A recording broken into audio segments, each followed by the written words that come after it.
This time on Outplayed, Lursen gets gross, Flave bounces a caustic, and Errik bumps, bounds, binds, and burps.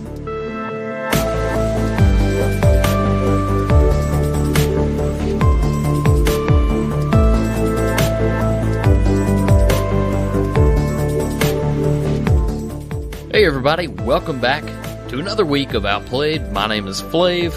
And I'm Errik. And I'm Lursen. And tonight we're talking about bumping, bounding, and dropping the hammer. So let's hide your kids, because it's going to get raw tonight. Gross. I don't know. Halfway through I got a little confused, so I just went dirty with it.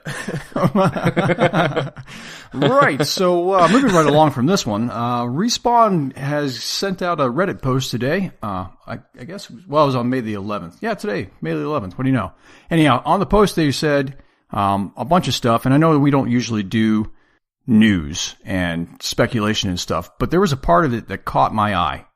Buried in the post, they talked about some piggybacking and how they're going to drop the ban hammer on people, maybe, soon, if they're piggybacking.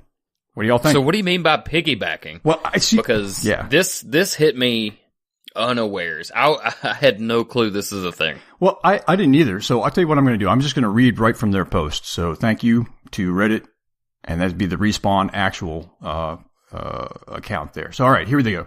Piggybacking is when a player drafts off other players in the squad to carry them to a good position and level up faster, but doesn't actually participate in the match. Meaning they never collect a weapon, fire a shot, don't deal any damage, so on. So that's piggybacking. I thought these were just bad players. People are doing this intentionally. So it was really weird to me. I read this and I'm like, what the fuck are they talking about? You know, because how do you even last a game and not play it, right? So, but apparently it's real. They did some data mining and looked at some of their games and stuff, and they have enough, I guess, evidence that they're going to go ahead and issue temporary bans, and maybe even when it's really bad, a permanent ban. And I don't even know what a permanent ban would look like for extreme cases of piggybacking. What does that mean? But so this is confusing as hell. All hell to me. Yeah, I don't get it at all, because you don't get anything special for winning. I mean, most of the characters don't even have a banner that tells you how many wins you have. So I don't understand what's the point.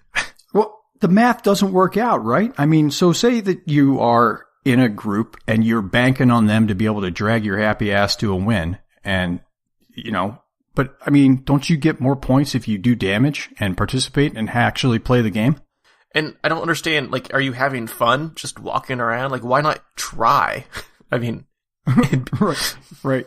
Well, so there's a whole cadre of players out there who crouch in corners and use shotguns. And they find that to be giggly fun. So maybe that's the same sort of folk doing this. I don't know.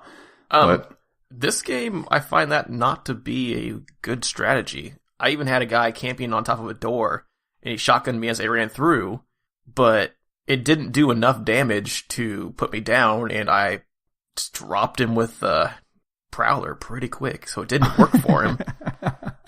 Well, I think you're right. Maybe that's since they also are aware of this, these stupid trolls, so now they're trolling by piggybacking, I guess. I don't know, dude. So, like I said, we don't usually do news, but I was just so confused by this that I thought it would be interesting to bring up. I'll tell you what, if you guys out there understand this better than us and can think of a reason to do it, even if it's not a good reason, send us a message, because I am confused as all fuck.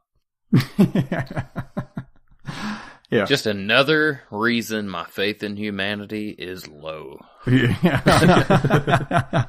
I guess I'm also confused as to, like, why this is against the rules, because, I mean... if I take down their good player and then he's standing there with no armor and no gun, why do I give a fuck? Well, right. And there's the other thing too. So say that you are somehow able to pay somebody to drag your happy ass through an Apex game. Just saying. I don't know if it happens. I'm just saying. I mean, wouldn't you want to pay to have fun? Yeah, I mean, so let's all take it back to something that we all know, Destiny. So Trials of Osiris, people would pay to get carried through Trials, but there was an end game to that. You got to go to the lighthouse, you got a special gun, you got some special armor. an emblem you could show off to all your friends. I went to the lighthouse. So that kind of made sense. I mean, I would never pay somebody to carry my ass somewhere, but... Yeah, right. I never did either. There's no winning here. There's no loot. Right. So, anyhow, like you said, if anybody out there understands what this is even about and why, like you said, why it would even be a problem. I mean, if people want to just kind of get dragged along and level up slower, then what the fuck? Maybe that's how they want to play the game. I don't know that we need to have bans. Personally, I'd rather go against one really good guy who's trying to carry two than 3 really good guys hanging out together. Oh, yeah, sure. Yeah. Or maybe we should promote piggybacking then. You know, say, hey, man, if you want to go out there and piggyback, you should do it. You do you, Bo. You do you. You do you, buddy.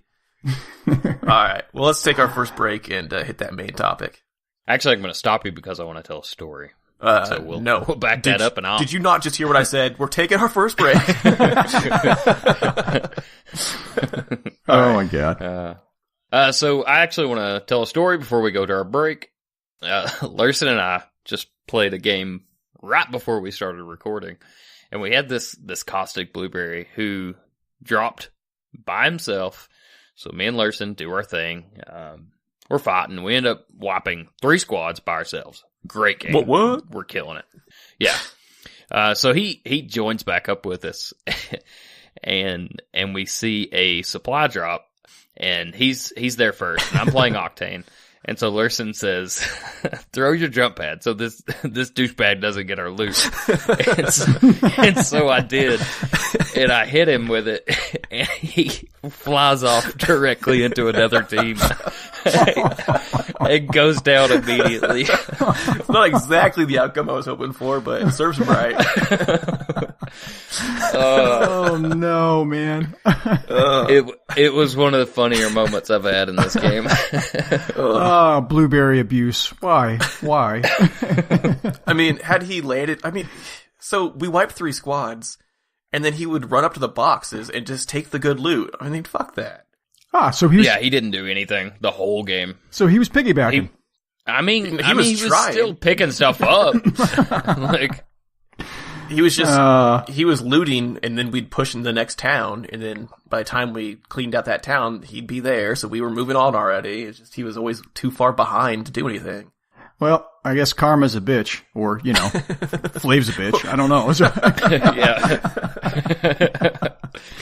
Lursen told me to do it. It was funny. I'm glad I did. No regrets. Oh, man. All right. Let's for reals, let's go to the break this time. If you are like me, and you rush into danger with your head down and your guns out, then you need an Errik. The Errik is an electronic risk-reward information keeper. The Errik takes the place of one of your squad mates and keeps you informed of your surroundings. It will also remind you to slow down and plan your attacks, instead of blindly running towards your target. Errik, quick update on our surroundings. One team down the right. She's got a gun. The Errik can't force you to take its advice. So when you do ignore it and go down, it can be put onto Caretaker mode. On Caretaker mode, the Errik will get you up and back to full health in no time. Errik, I am down. Activate Caretaker mode. I'm coming back up. I'm coming. I'm almost there. Coming to you. Come get some heals, bud. There's some heals. After the match is over, you can switch your Errik to Recap mode. In Recap mode, it will review your tape and make suggestions on how you can be better. After just a few short weeks of having your Errik, your KD should improve greatly, and your game awareness will be 10 times what it was. If you want to try out the Errik, you can do so for free just by going to www.outplayed.com. There's no E in Outplayed. Just send us a message and we'll get you hooked up with your very own Errik as soon as we can. But that is not all. For your enjoyment, we now have the Lore Mode. In Lore Mode, your Errik will give you an info dump on your favorite Apex hero or their gun.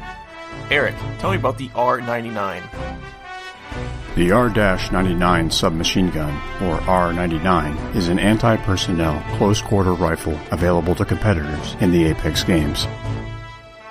Now that's good stuff. Remember, if you want your very own Errik, just go to Outplayed.com. There's no E in Outplayed.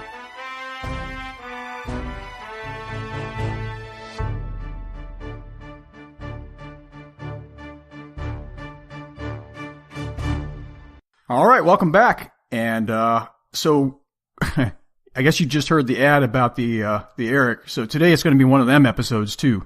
Today's topic is going to be about safe traversals of open ground, spaces between buildings and stuff like that. Yes, indeedy, we're finally going to start talking about some small unit tactics. And we asked the Discord community today or a couple days ago whether they wanted me to talk about building entry stuff or they want to talk about crossing open spaces. And by a long shot, this is what won. So I'm going to go ahead and do a little bit of an introduction, but then I think the rest of us, we're all going to have a little round table on why maybe these tactics I'm about to talk about, they may work, they may not. Some of them may be good for a particular character. Some of them may not be so good. And some of them may be good for a team that actually talks to one another and not so good if you're a solo guy playing as a blueberry. So anyhow, safe traversals. What is our main problem here? Okay, obviously you got to cross an area when you don't actually have the full information about where the opposing force is. So what I like to say this is going from the known into the unknown. So say you're crossing over by Market, and you've got to try to cross that open ground, or say that you're approaching Skulltown or something like that. You don't necessarily know what you're about to face, but you got a long way to haul ass across open ground to get there.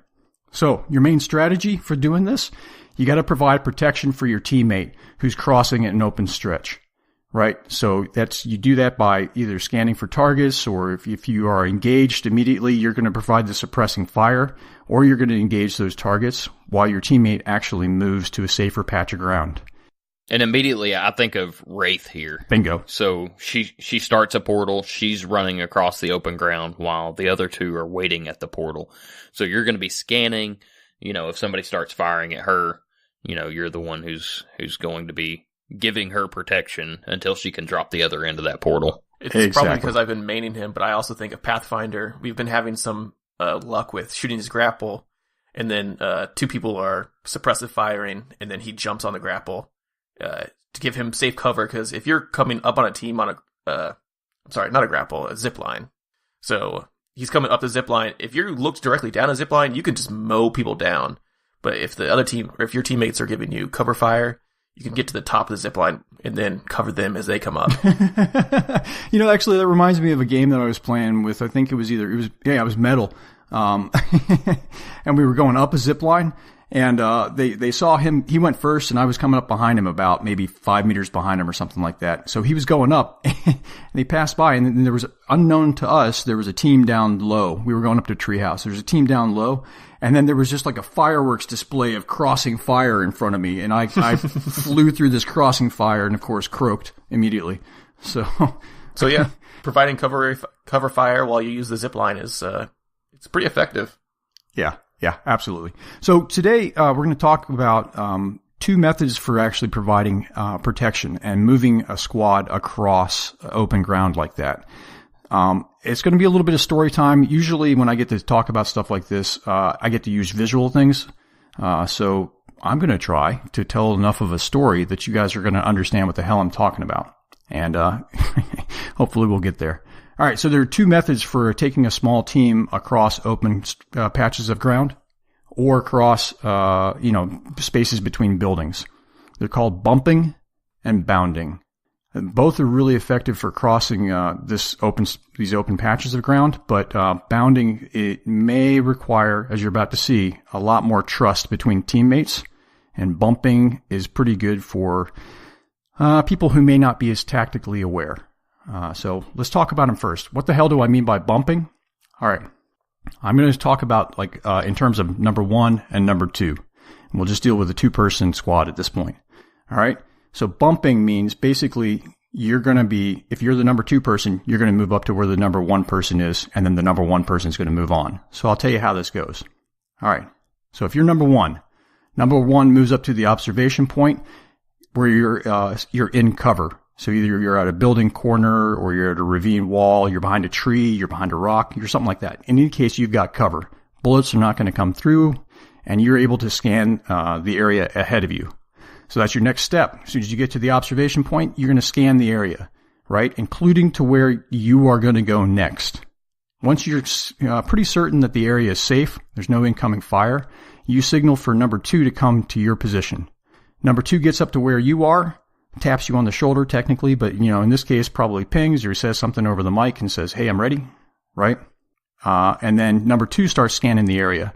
And then as soon as 2 is certain that he or she has gotten a scan of the area, he signals for number 1 to go to the next step, right? Number 1 gets to the next observation point, and then you rinse and repeat. And that's how you cross this open stretches of ground. Now, you're going to have to pick a path prior to crossing this ground because you're going to have to already have in mind where you're next going. The advantage of this, of doing bumping like this, is that you, as the guy who's going to be moving next, know where you're going, and you'll have figured out a path to follow by doing your initial scan. Okay, so that's bumping. Now let's talk about bounding. Bounding is a little bit different. Like I said, it requires a lot more coordination and a lot more trust in who you're moving with. One way to think about bounding is leapfrog, if you guys have ever done something like that. All right. Number 1, in this case, moves to the observation point, stays in cover, same as we did for bumping. Number 1 scans the area, including where the next observation point is. Number 1 signals for number 2 to go. Number 2 goes to the next observation point. He or she didn't come up to where number 1 is, just runs right past him, keeps on going. And number 1 provides cover for number 2 as that number 2 heads to the observation point. Number 2 gets to the observation point, the next one, scans the area, and then signals for number 1 to go. And then number 1 goes to the next observation point beyond where number 2 is, right? So that way you can cover a lot of ground in a short amount of time. And then you just keep repeating that as you go all along. The advantage of doing something like this is that you can cover a lot of ground in a short amount of time. And, you have the person who's at the initial observation point is able to provide cover fire and maintain situational awareness. The disadvantage is that number 2, in this case, would be running into the unknown, right? So let's talk about known versus unknown real quick between the two types of bumping and bounding. Like I said, bounding, you've got to trust that your teammate can protect you, but you're still running into the unknown. You haven't really scanned the position. You're trusting that your teammate knows where you're going and has already scanned that and has provided enough cover or is going to do suppressing fire sufficiently that you're going to get there.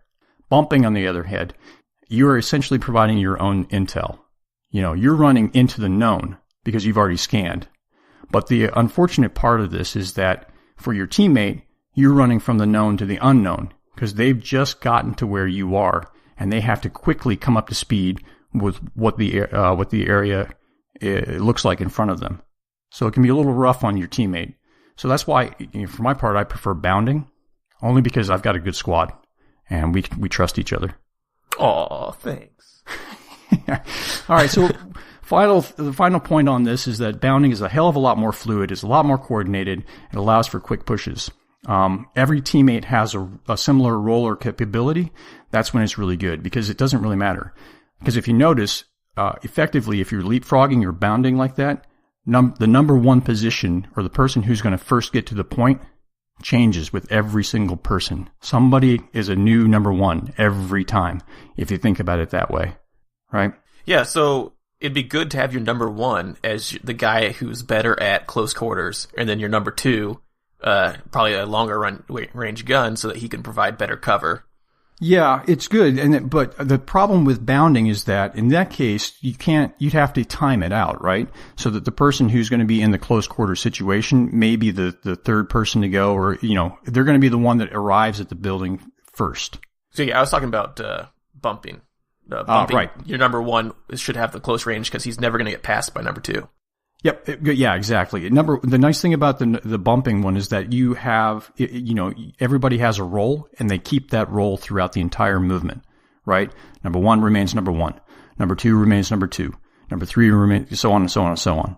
So yeah, so let's just... Well, so how do you translate that into 3? Do you send 2 together, like as number 1, or would you send... what I'm asking is who bumps and who grinds. All right, so let's take it for 3. Let's a team of 3 like we got in Apex, and let's talk about bounding real quick. All right, so number 1 runs up into the observation point, hangs out there, does a scan, signals for numbers 2 and 3 to pass him and go to the next position, right? numbers 2 and 3 take up a position, and then they're going to, then number 1 comes up to join, or goes to, as number 1 passes by the 2 guys, one of the 2 forward guys, they join that guy as he runs past them, right? And they run together to the next position, right? And that's how it progresses. And then your final guy comes up behind. You think about it kind of like moving checkerboard pieces, right? So then your final guy comes up, goes running past, and then one of his buddies joins him. So every time you pass by your teammates, your 2 teammates, say you're the runner, every time you pass by your teammates, one of them is going to join you, and you always have 2 moving, 1 providing overwatch. Okay, so 2 forward at all times. I like that a lot better. Yeah. Now, for bumping, it doesn't necessarily work that way initially, right? You can send 2 forward at the same time, but it's not typically the way you do it. Again, because remember, you're trying to keep the positions the same. Basically, the roles are the same. So in that case, you've got number 1 gets up to the observation point, numbers 2 and 3 join number 1, and then number 1 runs. And at that stage, it's just 1 person at a time from that point forward. All right. So the last thing I want to say is that bumping is really great if you want to stack prior to going into a building, because you're maintaining those positions. If you're stacking up, in other words, say you take positions on the left and the right of the door, or you take positions on the left of the door with everybody else behind you. You've got your lead guy, you've got your number 2, and you've got your number 3, right? With bounding, you can still do that. But it's, sometimes the roles are a little less fixed. It's kind of more how, the 3 of us move. Yeah. So one is faster. You move more ground quicker, but the other one seems to be a little more, I want to say organized. Yeah, it's a little more organized. One way to think about it is, the unfortunate part is the person who gets there, say that your number 2 shows up and bumping, they have to come to speed quickly on what it is that the previous guy already saw, right? So now they're trying to quickly become aware of, aware of everything that the other guy has just spent the last 30 seconds figuring out. Well, luckily we have pings. Yeah, and we have call-outs. It really helps. I think that's why I prefer bounding, because you have one guy who's providing overwatch on an area that he's already looked at for an amount of time. Yep. Yeah. So I do prefer bounding in that way. Yeah, so I guess the big, now that we understand the difference between bumping and bounding, and you guys, I hope everybody understands how you can cross a pretty significant amount of ground in a short period of time and still remain within cover. Now that we've understood that, I guess the real question is, okay, this is the way it works for traditional tactics, but with all of the movement capabilities, the slides, the jumps, the things that we've got in Apex, do we really need to do this kind of formalized movement when crossing over open patches of ground? Yes. I will say yes. Here's the reason, at least at first, because positioning is huge in this game. Aim is a big part of Apex, more so especially than let's say Fortnite. But positioning wins. And so if you get into the habit of always looking at what's in front of you as cover to cover, as identifying pieces of cover, and get into that habit, then you are going to consistently put yourself in a better position for gunfights. Now, once we all have this down and it's second nature, then we may not have to have it so structured.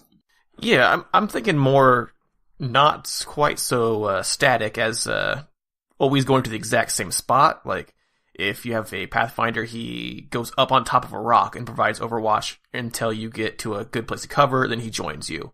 And then he can get farther ahead, and then you join him, It's not, because I don't want to be on the ground as Pathfinder if I don't have to be. I'd prefer to be on top of a building. I prefer to be up a cliff. I don't want to be on the ground where people can get above me.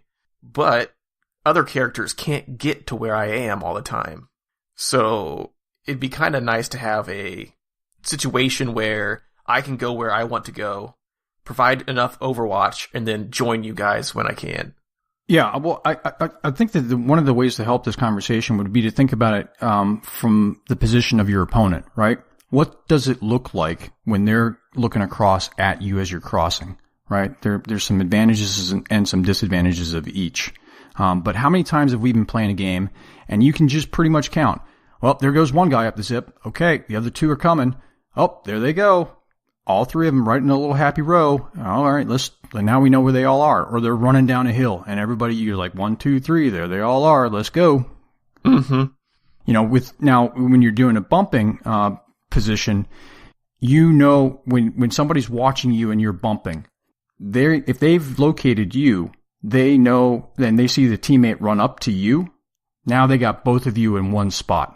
And not only that, they know where everybody else is going to go, right? They may not know where the next person's going, but as soon as they get there, they know that the rest of the team is going to go to that position. It takes just a very short order of time for them to be able to identify where they can place a grenade, for instance, or where they can sight in with their sniper rifle, right? Now with bounding, it's a lot less, you're a lot less capable of doing that because yes, while your opponent may be able to see where you are, and hopefully you're suppressing the motherfucker, but you know, if he can see where you are, he is still not going to know where your second teammate is necessarily going. Even if he's able to watch him the whole time, now he's not able to know where the next person's going. He just sees two people running like pell-mell across open ground and then halting all of a sudden behind cover. So, you know, it's a lot more fluid. Yeah, so I think my way of preventing them from being able to guess your movement is not using the same cover, but being in the same plane. If you can it's kind of hard to describe via voice only, but so you're the same distance and you have the same point of view, but you're not in the same spot. Right. And now, of course, you know, in the real world, we really can't do that unless you can go up into a building or whatever. But yeah, in this game, definitely. And I think that's effective. But let's go back to Wraith's portal real quick. Wraith, when she sets her portal down, that's a bumping position, right? She's now pulled everybody up to where she's from her point of origin to her point of destination. So, and she's also crossed the ground. Now, of course, you know, when you're crossing through a portal, you're flipping invisible, right? So that's, in one way, that makes it, you know, so you don't necessarily have to have this bumping and bounding movement. All you have to do is provide cover for Wraith when she gets there, right? You're providing overwatch for whenever she gets to wherever her destination is. And then the rest of the team goes with you. I don't know. So, you know, I mean, if you got a bunch of fat boys running, you know, Caustic and Gibraltar running, you might want to spend a little more time picking your cover. But if you got a bunch of Speedy Gonzalez guys, you're probably going to be okay, right? Crossing those open patches of ground with relatively little tactic, or few tactics.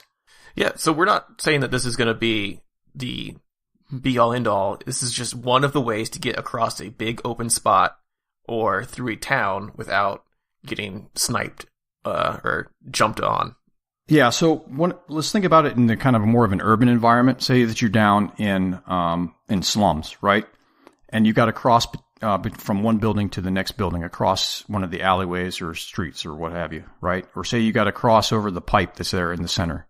Maybe this would work for you, but if you could throw an Octane jump pad down and just bounce from one side of the building all the way into cover on the other side, I mean, you know, maybe you don't necessarily need to do any of this stuff. You just fucking throw the pad down and go. Yeah, so I'm thinking urban environments, maybe not, but if the final circle is big open spaces with a couple of rocks in the middle, which it a lot of times is, then maybe this is perfect for figuring out where the last two teams are and staying together closely enough and moving cover to cover and covering each other. Yeah, I kind of want to go back to what Flave was saying earlier about this being, at least you're doing positioning, right? I mean, I think that's did I say something in this episode? Yeah. I forgot. I was wondering where you went. I figured you went just to go try to get another beer or something. But no, I think you had a solid point, bro. So. Yeah, well, I mean, even back in our Destiny days, at least when I started learning this stuff, it was always be cognizant of cover, know your map 100%, know where your exits are. And if you're doing this, then you already have cover in the back of your head, and you're going to be able to make an easy exit. So yeah, it's just a different way of explaining the stuff that everybody has been saying about FPS games for years, decades now. Right. All right. You guys got any other comments on this one? No, I think we can probably do, on the website, write this out a little bit better for everybody and maybe even get some visuals going somehow. Yeah, I think we'll go ahead and do that. I don't know about doing the visuals because I am not technically savvy like that, but we'll figure something out for them. Yeah, I mean, certainly I can do it with little X's and O's, you know? Well, okay, so that wraps up bumping and bounding and crossing open spaces. And so if you guys enjoy stuff like this, let us know in the Discord or send us a tweet if you like this kind of real fundamental tactics. And if you've ever used it, would also love to hear you know, whether you think it's effective or not. All right, and that brings us to our last break. We'll be right back. Repulsor towers, otherwise referred to as wildlife repulsor towers or dog whistle towers, are massive pieces of technology developed by the Interstellar Manufacturing Corporation for the purposes of security and defense against alien fauna, such as leviathans and flyers. They emit sound at a frequency inaudible to human ears that is extremely loud and piercing to animals that can hear it. This keeps the animals away from critical IMC installations. During the Frontier Wars, repulsor technology was pioneered at Base Golden, otherwise known as the Boneyard. Here, the tower served as a prototype that future models would be based on. Eventually, the facility would come under attack by the Marauder Corps, led to the site by Robert Barker Taub. The militia would hope to recover data from the site in anticipation of sabotaging the towers situated at the defense of Air Base Sierra. The militia would recover enough information on the towers to pose a threat, and soon launched an assault on the fourth moon of Demeter. IMC orbital defense cannons and the fleet stationed there would make a frontal assault impossible, so instead, a covert strike team was used. Pilots and Titans struck the base proper as a distraction for a covert operation led by Sarah Briggs to destroy the towers, thereby allowing wildlife to overrun the base and do the militia's dirty work. This would be achieved by a special modification to the data knife known as the Ice Pick, which uploaded a special program to the IMC's Goblins and Phantoms, resulting in the autopiloted aircraft destroying the towers. Leviathans soon overran the base. Records documenting the subsequent probable chaos remain classified. For the Apex games, a repulsor station near the hydroelectric dam protects competitors from the distractions of local, extremely violent wildlife. All right, this has been a BOD Community Podcast. My name is Flave. And I'm Errik, and before I turn it over to Lursen, I want to say many thanks to the Titanfall wiki for all of the lore text that I've been reading over the last 10 episodes or so. I often read a lot of them verbatim. So when you're perusing our show description and you see a link to a specific article, that means that I've read that article for that lore piece. If you don't, that means I've done my own kind of research and I've pulled together and written my own. I'm going to be starting to do a lot more of that as the lore for Titanfall starts to run a little dry for us. And let me know if you like it. So that's me. And I'm Lursen. If you like what you hear and let us know, you can find us by going to outplayed.com. There is no E in Outplayed. Our music is by Fugly88. Hey guys, keep improving.